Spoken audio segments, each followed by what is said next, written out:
Okay, so I will sort of follow up with what Amritanshu just talked about. I will talk about eigenvalues and eigenvectors, which I think must be certainly a familiar topic, at least at the level of computing these objects for matrices and so on.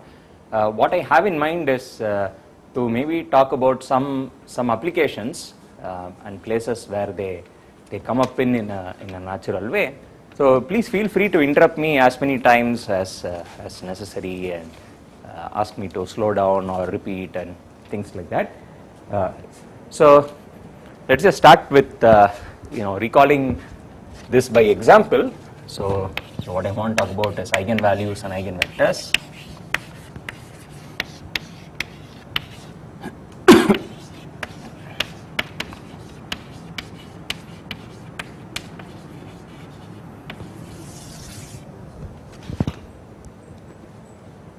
So I'll just start with an example, and maybe you can help me finish the computation.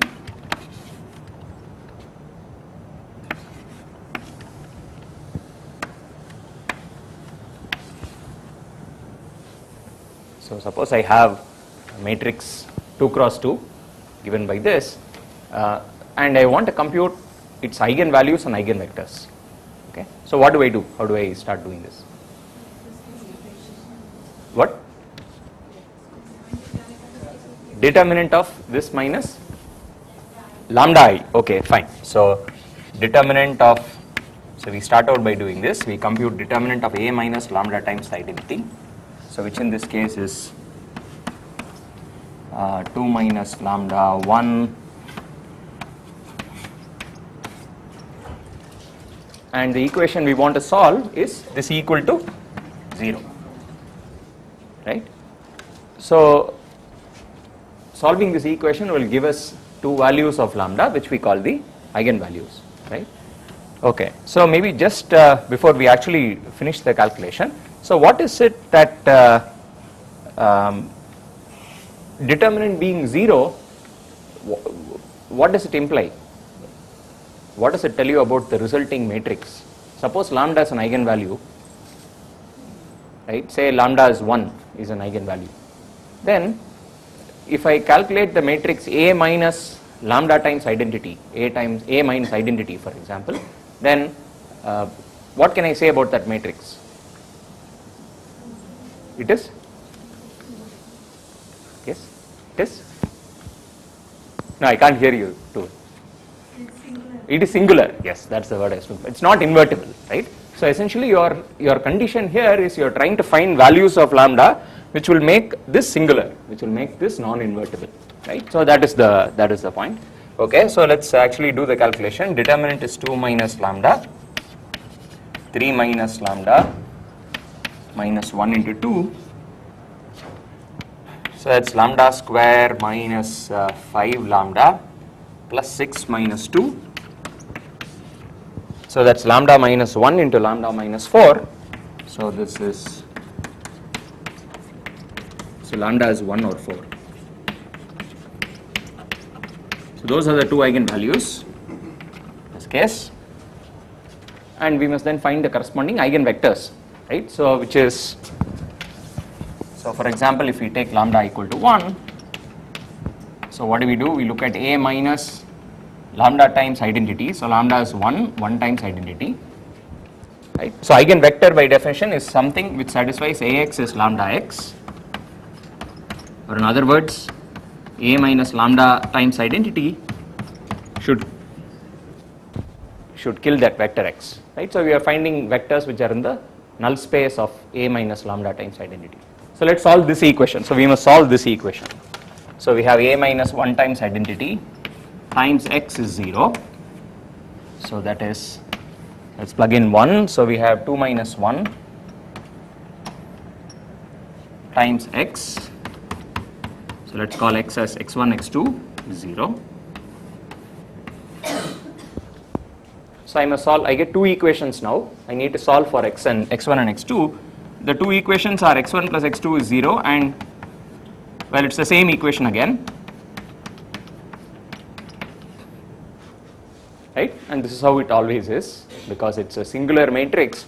There aren't those many linearly independent conditions. One condition is always, it will typically several conditions, for example, might be redundant. You may have fewer than n conditions. So therefore x1 is minus x2.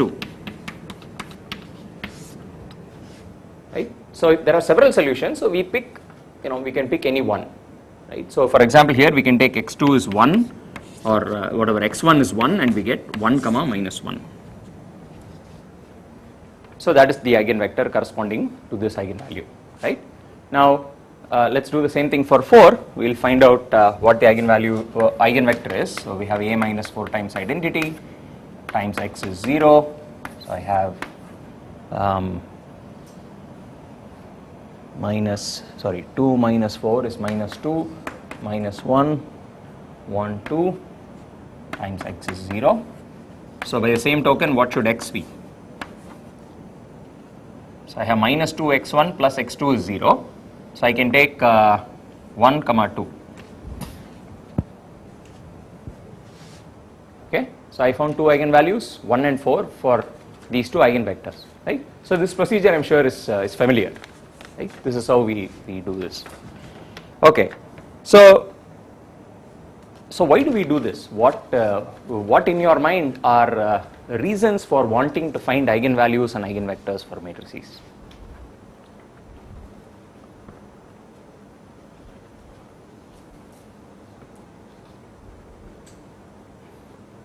Are there situations where it is necessary or important or simpler if you could find the eigenvalues? Do you know of any applications?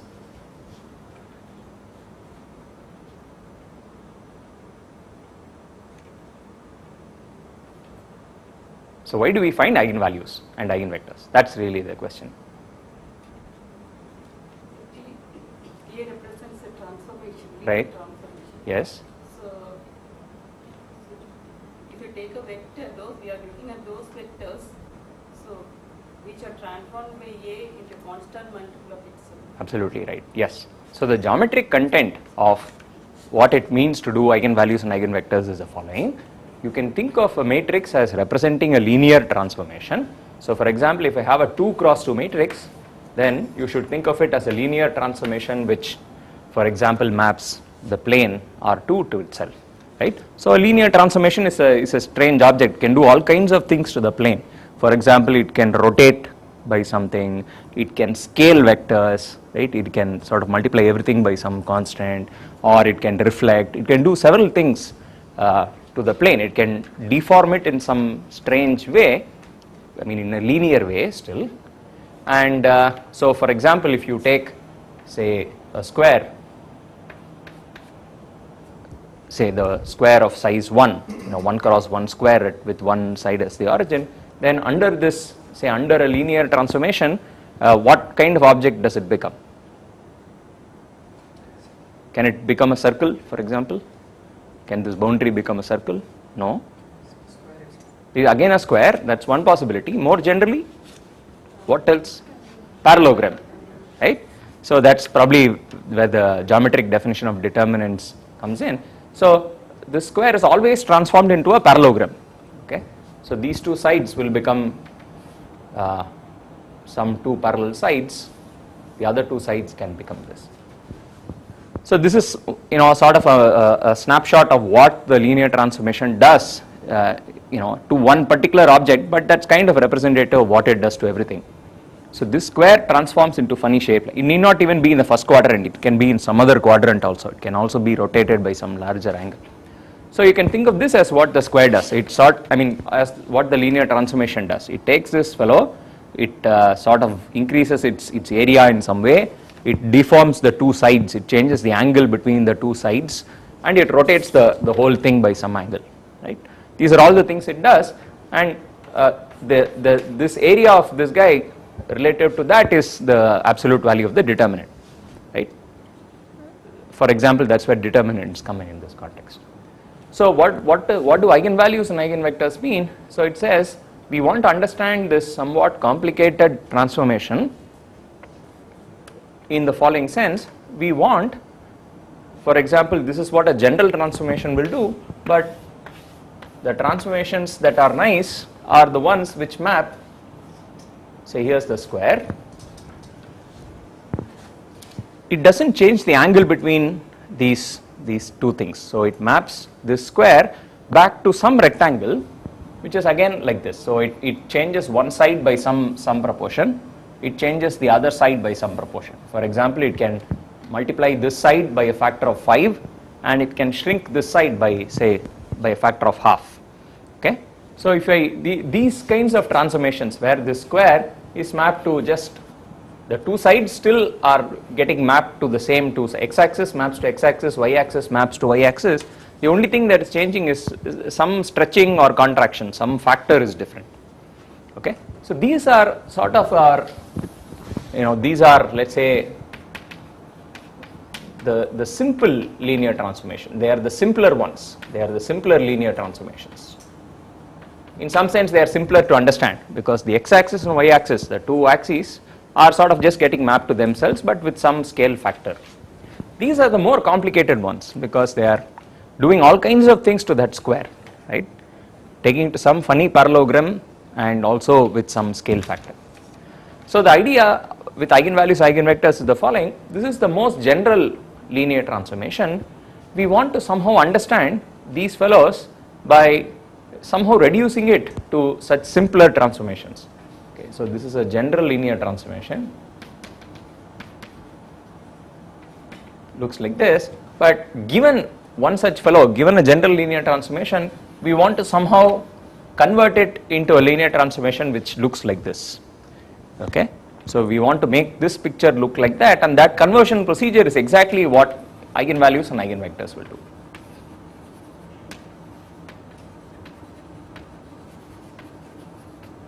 Okay, and why is that? Because what is it that we are doing? We are finding two vectors, right? What does an eigenvector mean? Ax is lambda x. It is a vector x which under the matrix is getting mapped to some multiple of itself. Okay, so what does it mean? I have a vector and it is just becoming, it's stretched by some amount or contracted by some amount. It can also be multiplied by a negative number. The same thing to the other guy. There are two such vectors in this example. Each of them they have the property that the transformation either stretches or contracts that vector, but does not change its direction. It does not rotate it or do anything to it. Okay. So in some sense, you can think of the eigenvalue procedure as trying to do this. You want to reduce a general transformation to the simpler kinds of transformations. Okay. So that is one answer to the question of why you want to compute eigenvalues. Now, so any questions so far? Or any comments? So what I want to look at next is some applications which are also, in some sense along the same theme.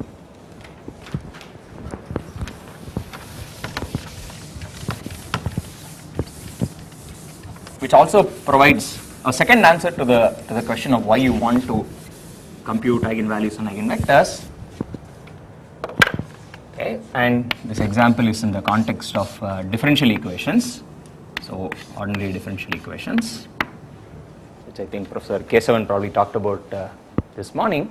So I'm not sure if we talked about these kinds of equations. So let's say the simplest kinds of equations are the following. So for me, t is the variable. So I'm going to think of x as a function of t. So the simplest kinds of differential equations are things where I only have one derivative. So it's dx dt is, let's say, some multiple of x. For example, this is a very simple differential equation, right? Linear first order equation. Now, so what is the solution to this?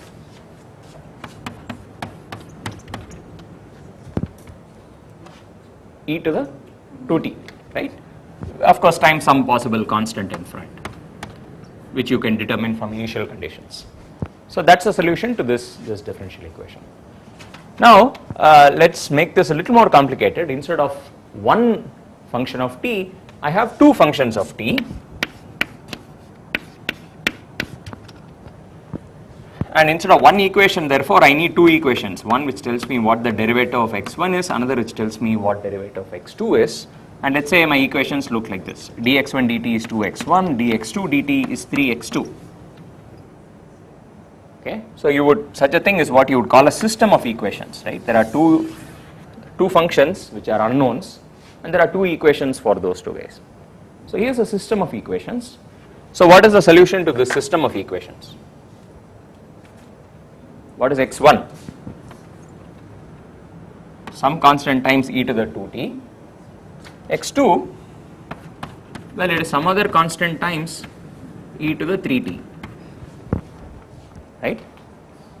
So even though I said it is really a system of equations, we are just solving it by treating each equation as a separate, separate system.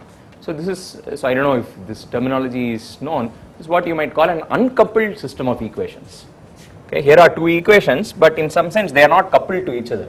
One equation only involves x1, another equation only involves x2. So this is an uncoupled system of equations.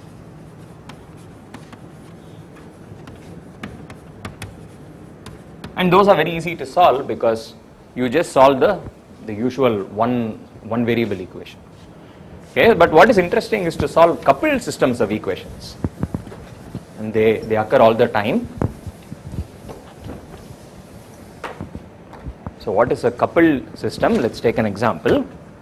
So let's look at a coupled system.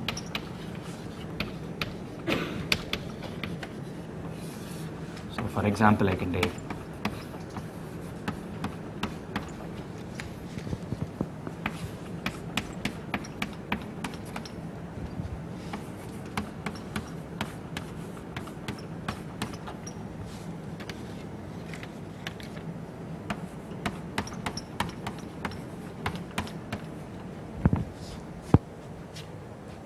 I have two equations in two unknowns, but notice now that this is a coupled system in the sense that this equation involves a derivative of x1 involves both x1, x2, the other fellow also involves both x1, x2, right?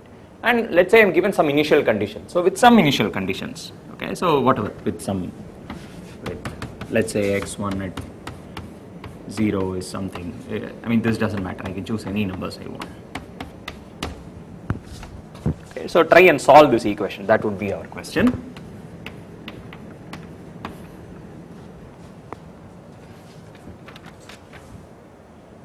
Okay.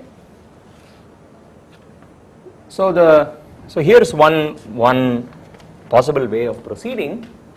We could say that, well, look, these are the easy equations to solve, right? If you have an uncoupled system, it makes life very easy to solve. I mean, it makes our life very easy.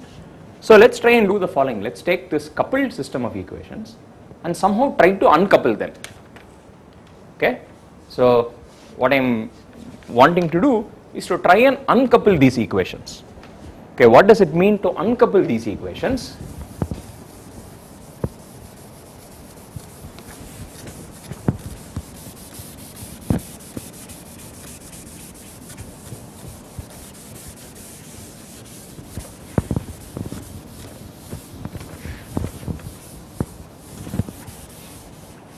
Let's actually do it by example. So let me pick. So what I want to do is the following. Well, I will tell you what the uncoupling is in this case, and we'll sort of see where it comes from. So let's do the following. Let's change variables. Okay. So I had my two unknown functions x1 of t and x2 of t. Instead, we will define two other functions called y1 of t and y2 of t. So let's define these two functions. Y1 is 2x1 minus x2, and let's say y2 is x1 plus x2.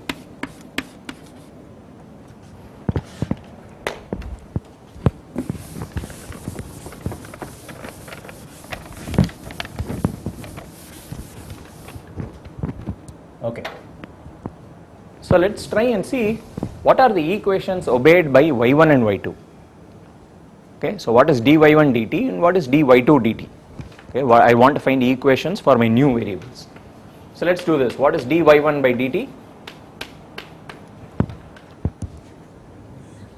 it's just 2 times, I must do derivative, 2 times dx1 dt minus dx2 dt. So it's 2 dx1 dt minus dx2 dt. So what is that? dx1 dt I know from those equations are 2x1 plus x2. So let's plug that in. So this is 2 times 2x1 plus x2 minus 2x1 plus 3x2. So what does that become?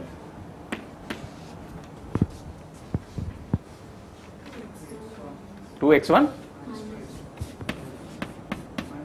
4 minus 2, 2 minus 3. Okay, what is that? It is y1. Okay, now let's do dy2 dt similarly. It is x1 plus x2, so it is dx1 dt plus dx2 dt. So I need to add those two things. 4x1 plus 4 times x1 plus x2, what is that? Okay. Now what have I gotten? Why are these two y1, I mean these new variables y1, y2, in what sense are they better than x1, x2? The system is uncoupled, right? So you see dy1 dt has just become y1 and dy2 dt has become 4y2.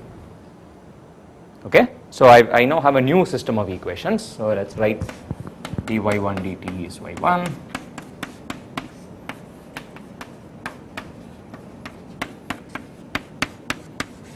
So those are my new equations, which means I can solve them instantaneously, right? What is y1? Some constant times e to the t. So y1 is therefore some constant e to the t. y2 is some constant e to the 4t. Okay, so these are now uncoupled. So we have managed to uncouple a coupled system of equations.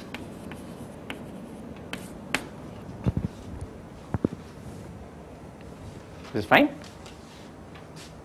Okay, now so what did we get? dy. So what are my new equations like? dy1 dt is 1 times y1 and this is 4 times y2. Yes, absolutely. So it's not a coincidence. Where did you see 1 and 4 before? Well, they were the eigen values of what matrix?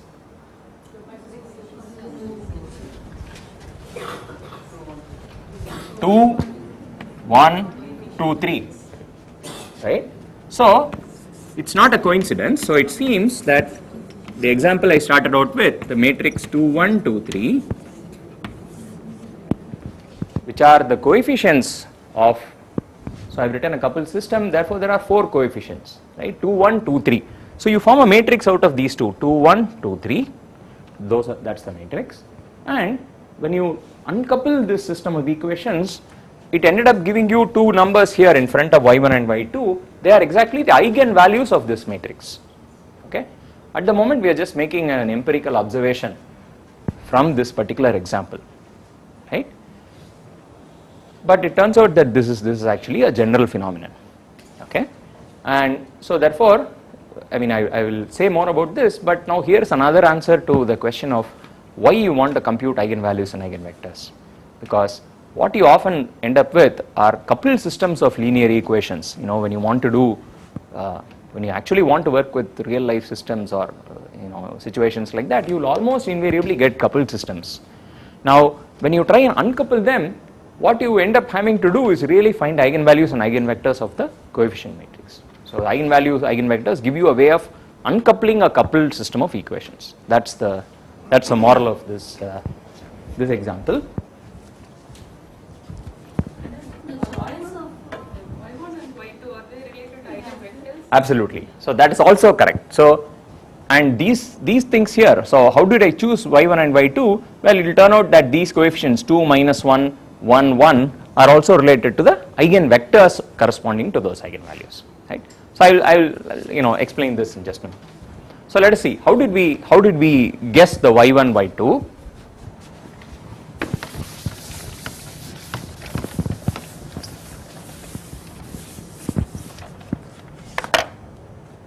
So the first thing is the following. So how do we set this matrix up? Here are just two equations. How do we bring a matrix into the picture? So what we will do is we will think of this pair x1, x2 as a single object. Okay, so let's define capital X to be the column vector x1 of t, x2 of t.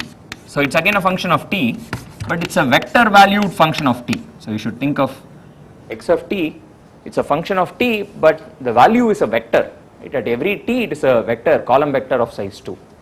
So it's a vector valued function of t, and this set of equations here you can think of as the following. So these two things I can equivalently write as follows: d capital X of t by dt. Okay, what is d capital of X of t by dt? That by definition is this. First component is so this is x. d dt of x means you do d dt on the first component, d dt on the second component. You do differentiation on both of them. So I do dx1 dt, dx2 dt. So that is my dx dt. Now on the other side, what is it that I have?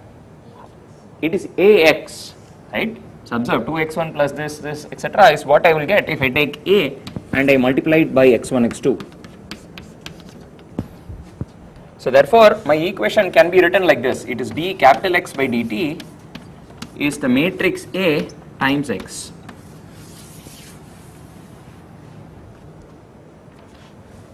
Okay. Now this actually looks, the form of this looks like just a single variable equation, right?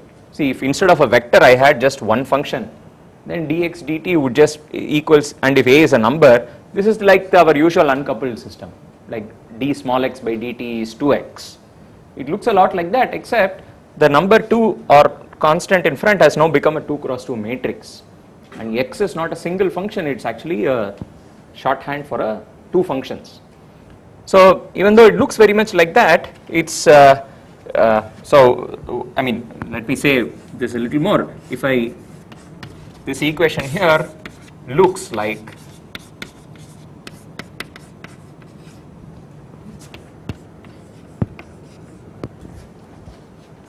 this kind of one variable equation, dx dt is ax, right? Now where a is just a number, this equation we know how to solve in one stroke. Again, x is e to the at, right, times some constant in front. So x is some constant times, so let's forget the constant for the moment, it's e to the at. Okay, so that is easy. Now if you have a matrix, then the question is, can I sort of just use the same thing? Can I just say, for example, that this is e to the at, right? Here a is a number and I am talking about e to the at, right? I understand this, it's exponential of, it's the exponential function.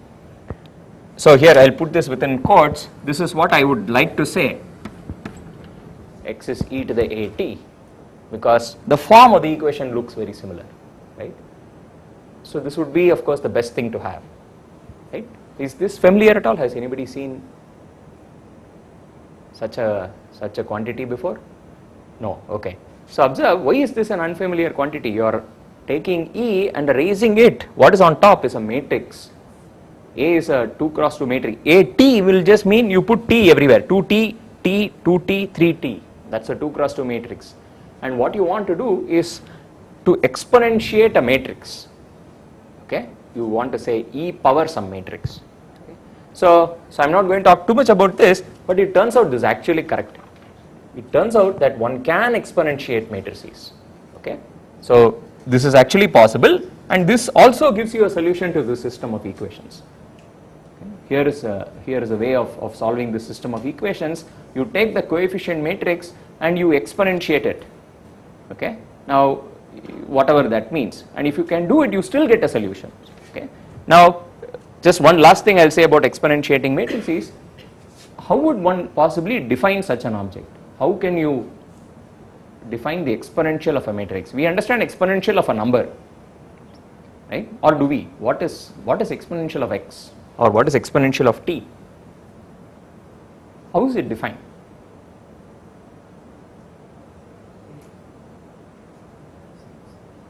E to the something? It's actually not such a simple question as it looks like initially. If I just want e to the x, even that is not such a trivial thing, right? You need to get one's head around this idea. What is e to the x really?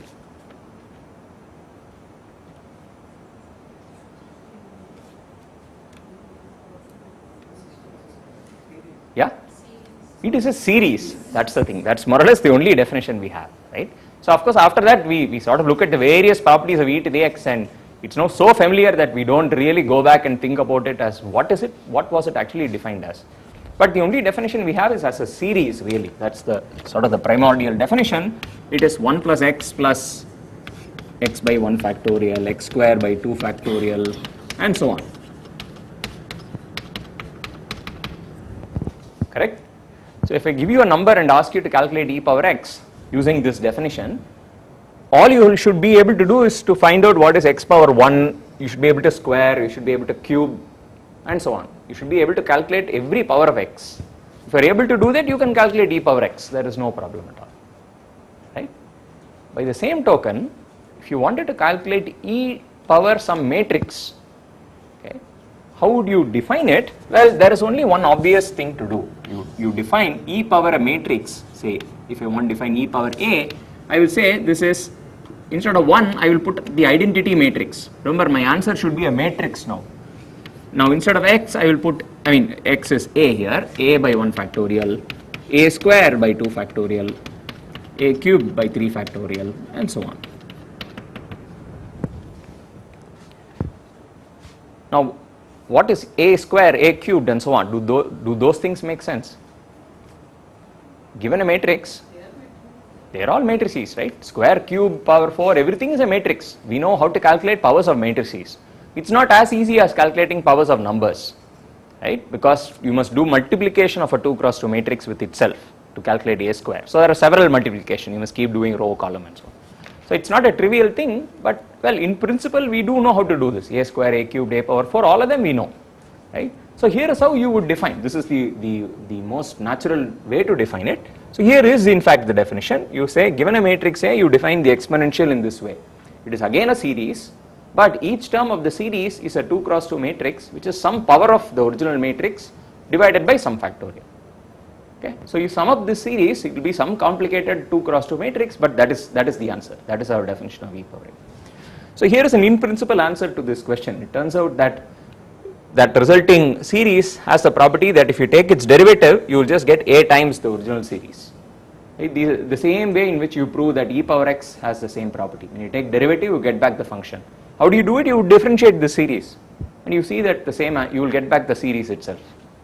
Right? If you differentiate the series, what do you get? You get the same series, term by term differentiation. Same thing here, you do differentiation here, you will see that you will end up with the same thing.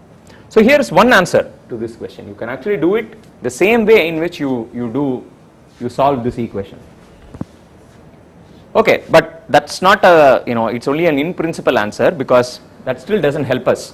We finally want a solution to the original problem. I want you to tell me what is x1 of t and what is x2 of t. Right? In explicit terms, not as some, only in principle answer like that. Okay, so that is where the eigenvalues business comes in. So here for this 2 cross 2, let's come back here. I want to solve this 2 cross 2 system, coupled system, and I know how to find eigenvalues and eigenvectors of A.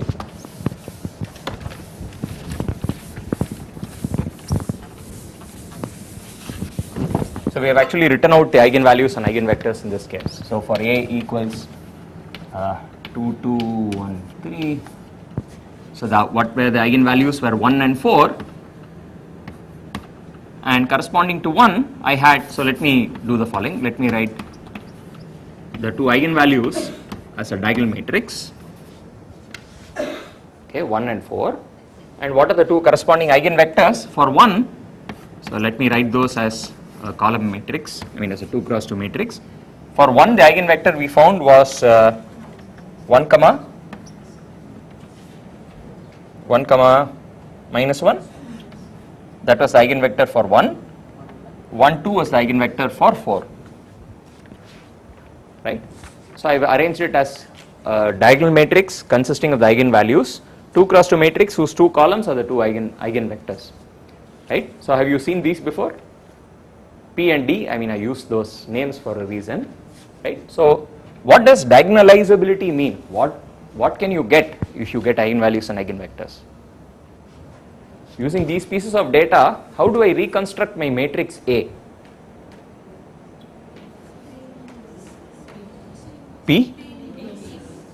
PD, P inverse, right. So this again I am sure is a familiar statement. This is called the diagonalizability theorem. If you find eigenvalues and eigenvectors, what does it help you do? It helps you decompose the original matrix A in a certain more convenient form. Okay, so what it does is it has decomposed the matrix A as some P times a diagonal matrix times the inverse of P. Okay, so this is by the diagonalizability theorem. Okay, fine. So I have this. Now why does something like this help me to solve my system of equations? So let's go back and write our system of equations. It looked like dx dt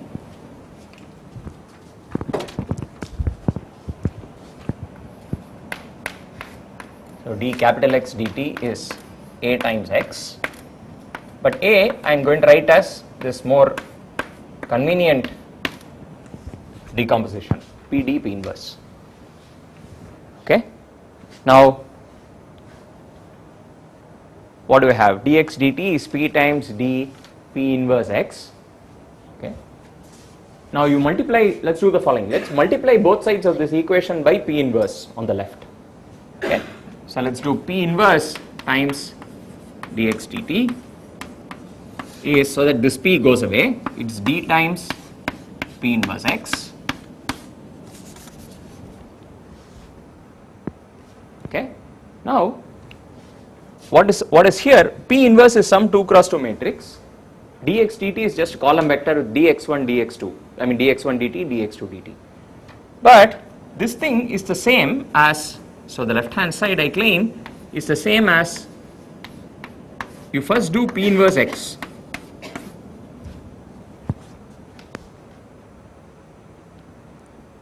Okay, so I am saying you first do derivative of x and then you differentiate and then you multiply by P inverse, but I am saying that this is the same thing as first taking x, multiplying it by P inverse and then doing differentiation. Okay. Now one way to see this is by the product rule for derivatives. Okay, that's actually also true in the context of matrices. So if you just believe me for a second, if I try to do product rule on this product, what will I get? First term is, I'll get two terms. First term is derivative of P inverse times x. Second term is P inverse times derivative of x. But P inverse is a constant matrix. It doesn't have any t in it. It just has 4 numbers consisting of the inverse matrix of P. That's all. Right. So P inverse, for example, let's calculate P inverse here. So 2 cross 2 matrix inverse is very easy, right? So you just do dA minus B minus C and divide by the determinant, just 3 in this case. So that's the inverse of this matrix. So P inverse is just some 4 numbers. It's a constant. So if I do derivative of this matrix, it is 0. Derivative again means you should do derivative for every entry. Okay, so derivative is 0, so that term I will not get. If I try to do product rule for this product, I will only get one surviving term, which is this one. The other term is 0. Okay, so it's the same. Okay, now why does this look better? Because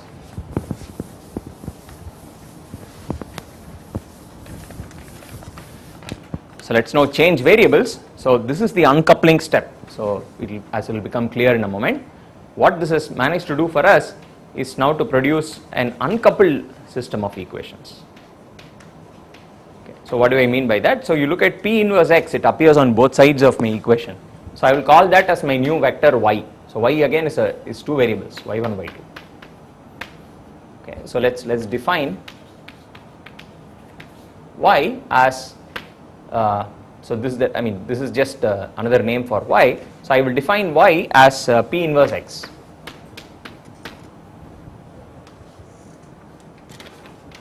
So let me remove this for the moment. So let's define a 2 cross 2, I mean 2 cross 1 vector y as P inverse x. Okay. So I have just changed my variable because this equation contains that P inverse x. So now in terms of y, what does this equation become?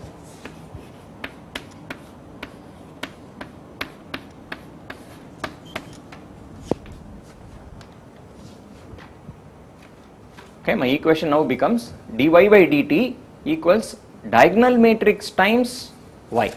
Okay, so let's write this out fully. When I say y, it's again a, there are two components. So now I will expand this equation out back in terms of the two guys. So this means dy1 dt, that's the first component, is, so okay, let's write the equation out fully. dy1 dt, dy2 dt, that's this. D is the matrix consisting of 1 and 4.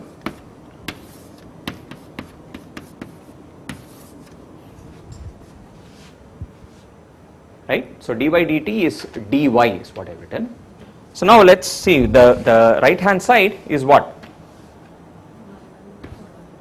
This is a diagonal matrix. That's a very, very important thing here. Because you have diagonalized it, this only involves y1. The second fellow only involves y2.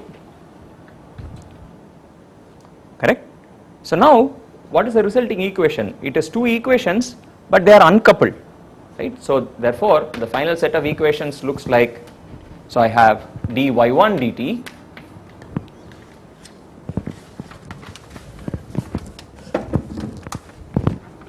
so dy1 dt is y1, dy2 dt is 4y2, right? And so those are the uncoupled equations which we can solve. Therefore, we know how to solve for these. y1 is some constant times e to the t, y2 is some constant times e to the 4t. Okay, so let us just check that this y1 y2 is the same as the y1 y2 that I sort of gave you, in the beginning. Okay, so let us see. We know what y is, right? How is it defined? Y is, you take P inverse times x. That's the definition of y. So let's do it. We know P inverse, we know x. So let's calculate y.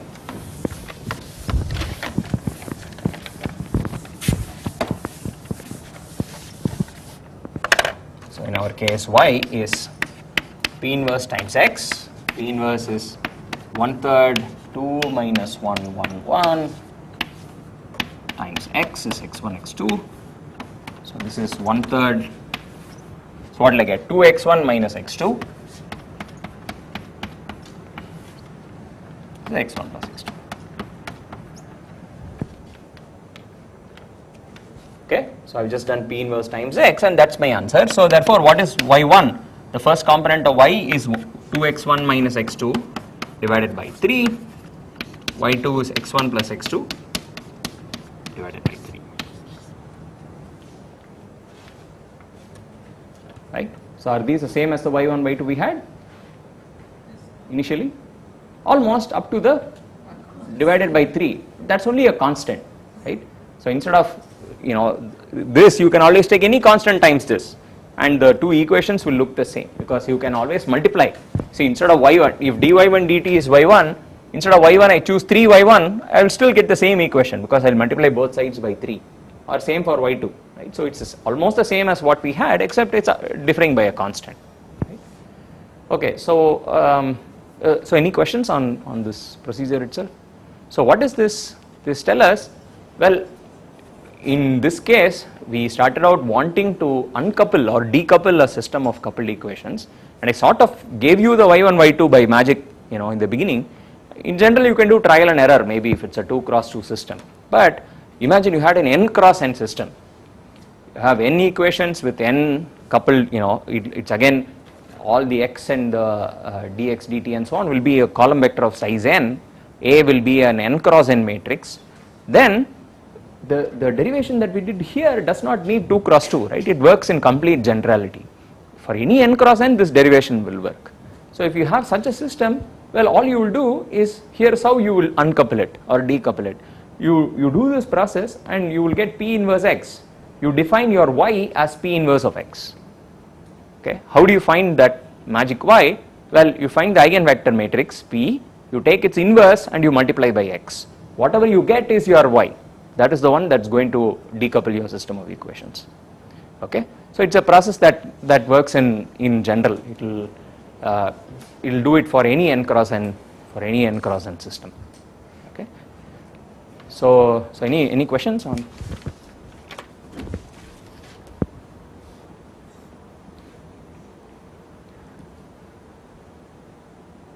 Okay, so let me ask you a question then, maybe. So this is almost done because I only solved for y1, y2. What? Okay. How do I get x1, x2? In the end, after all, my goal was to find a solution for x1 and x2, right? So how do you find x1 and x2 back? Well, there's one of two things. So remember, how is y1?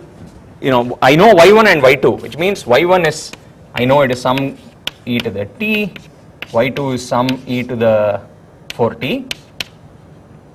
So therefore, I can think of this as giving me two equations for y1 and y2. So in our earlier example, we didn't take divided by 3, right? So let me just go back to my earlier choice of y1, y2.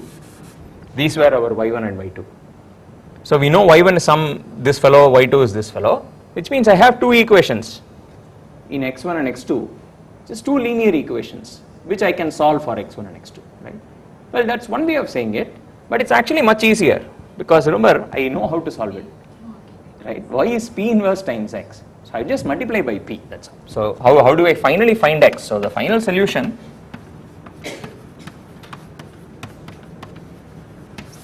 is obtained as follows: you solve y and then you multiply back by P.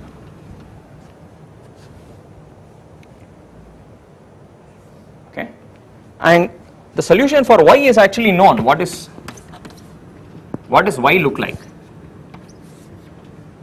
In general, so here is 2 cross 2 example. We know what y looks like. It looks like C1 times the first eigenvalue times t. Right? I will call the two eigenvalues as lambda 1 and lambda 2 in general. In our example, lambda 1 is 1 and lambda 2 is 4. Right? But what is the diagonal matrix? Remember the constants that you got, that was the observation we made, right? That these two constants are always the eigenvalues of the matrix. Why did we get that? Because those are the entries of D. They come from the matrix D, therefore you get the eigenvalues. So in general, what is the solution for y?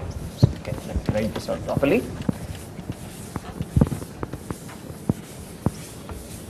Say more generally in say an arbitrary 2 cross 2 situation, I will write P D P inverse. D will look like this, some two eigenvalues times P inverse, and in this case I know what the equation for y looks like. So dy1 dt will be lambda 1 y1, dy2 dt will be lambda 2 y2. So therefore I solve for y1 and y2, that's some lambda 1 t, lambda 2 t.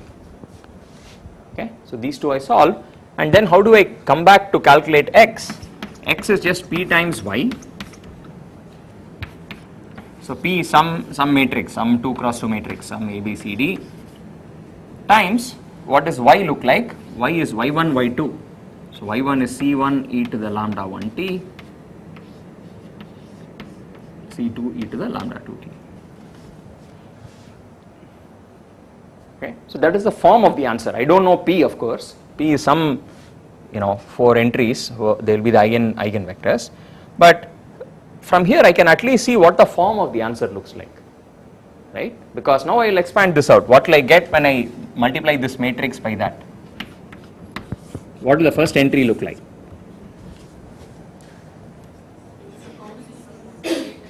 It's some combination of these two functions, e to the lambda 1t and e to the lambda 2t, because it's ac1 e lambda 1t plus bc2 e lambda 2t.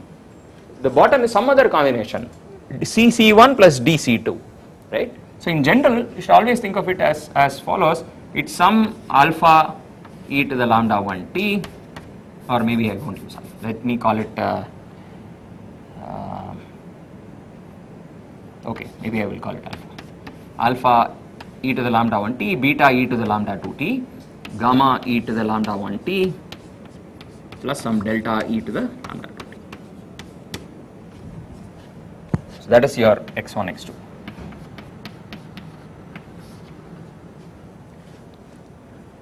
Okay, so this actually tells us the following. If you had a coupled system of equations, then before, without having to do the whole process, you can deduce what the form of the solution is, right? And what is the form of the solution? Both these unknowns, x1 and x2, are both some linear combinations of this exponential e to the lambda 1 t and e to the lambda 2 t. Okay, you can say right in the beginning they must be of these forms. Okay, so in order to write down these forms, I only need to know the eigen values. I don't need the eigen vectors themselves to do this, right? And to find alpha and beta, you can either use the eigenvector matrix if you know it, or if not, you can always substitute initial conditions, right? You will be given some initial condition. If it's an initial condition problem, you will be given some initial conditions, and you can sort of substitute those initial conditions and try and get these numbers out of those. That's probably not exactly correct, because that will only give you one condition. Okay, so I suppose you do need the eigenvector matrix then. But it's already interesting that the form of the solution is known. It's some linear combination of exponentials with the eigenvalues occurring on the top. Okay, I guess I will stop there. Are there any comments or questions?